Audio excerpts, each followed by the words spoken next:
Bonjour à tous, très heureux de vous retrouver pour votre super top 5 du jour, direction l'hippodrome de Cabourg ce vendredi 2 août à l'occasion du prix de l'Icopode, une épreuve pour trotteurs de 7 à 11 ans sur les 2750 mètres avec un rendement de distance de 25 mètres pour les plus riches du lot. C'est d'ailleurs sur le second poteau que je vais m'appuyer une fois n'est pas coutume. Mais avant de vous délivrer mon pronostic, vous le savez, c'est parti pour le grand jeu de l'été Super Top 5 de Génibet. Et je vous le rappelle, à la clé, pas moins de 10 000 € de bonus à se partager. La première étape a débuté dimanche dernier et se poursuit jusqu'au dimanche 4 août. Faut se dépêcher, ça se finit bientôt. Comment jouer? C'est simple. Vous pariez sur les Super Top 5 de Clairefontaine et Deauville uniquement.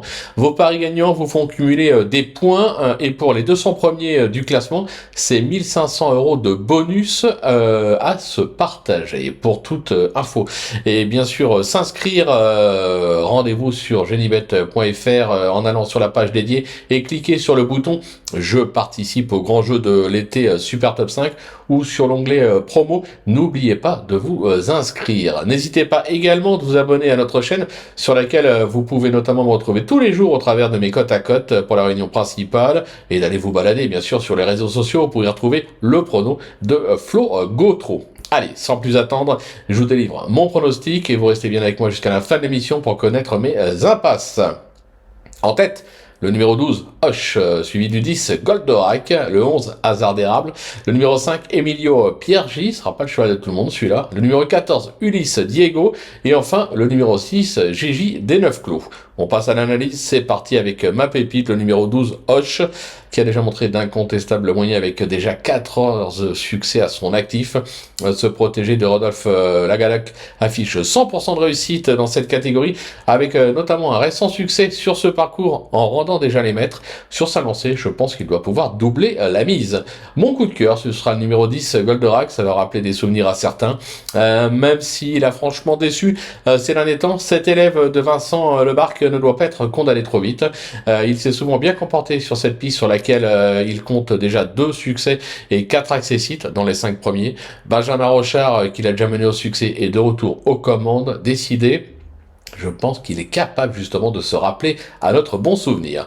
Pour le bruit d'écurie, ce sera le numéro 11, Hasard d'érable, qui a déjà fait ses preuves à ce niveau avec un succès à Vire et une 3e place à Vincennes. Il a déjà triomphé sur le parcours du jour. Il vient de prouver sa forme en renouant avec le succès sur l'herbe de Bréal. Même si évidemment au 25 mètres ça se complique, je pense qu'il doit encore pouvoir jouer les tout premiers rôles.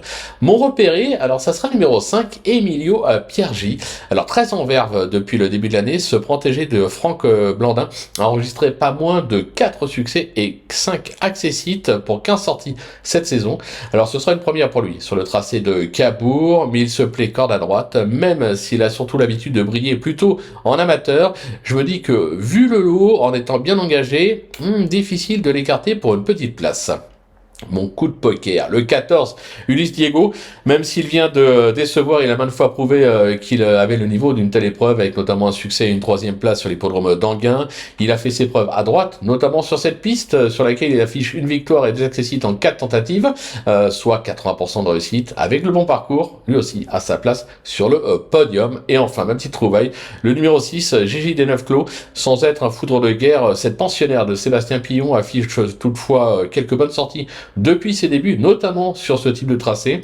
Elle tourne bien à droite, elle est bien engagée au premier poteau. Je pense qu'elle est capable de venir pimenter les rapports. Du côté de mes impasses, je vais tenter le numéro 3, Emera Turgot, qui acceptait une 3e place sur l'herbe de Bernay, a aligné 8 échecs cette saison. Je vais également laisser au paddock le numéro 13, Harvest, qui effectue une petite rentrée et qui aura d'autres objectifs sous la selle prochainement. Voilà, tout est dit, ou presque. Maintenant, c'est à vous de jouer. Sans oublier que sur Génibet, on peut jouer bien évidemment en fractionné. Bon jeu à tous et rendez-vous dès demain pour un nouveau Super Top 5, direction l'hippodrome de Deauville.